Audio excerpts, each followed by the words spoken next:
How to stay safe after password breach. Hey guys, welcome back to our channel. So today in this video, we're going to discuss about staying safe after a password breach. So first, you need to immediately go ahead and change your password. So start with your email accounts like Gmail and Outlook because they control access to many other services. And also change any other accounts that used the same or similar password and create a strong, unique password for each account.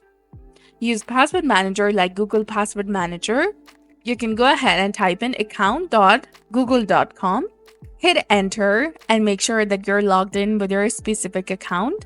Now go to the security tab that is between data and privacy and people and sharing. Scroll down and go to password manager and tap on manage passwords. From here, tap on change passwords, then tap on check passwords. And Google will automatically check for your passwords.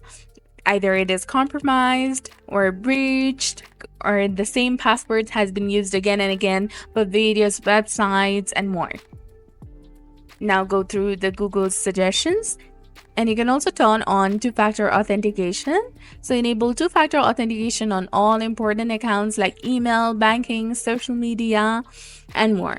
And use authentication apps such as Google Authenticator, Microsoft Authenticator, and if possible, avoid using SMS for two-factor authentication because apps are more secure.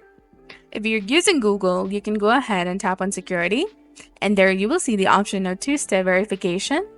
Tap on it. It's off for my account, so go ahead and tap on turn on two-step verification, which was highlighted in blue color, and follow the on-screen instructions to set up one.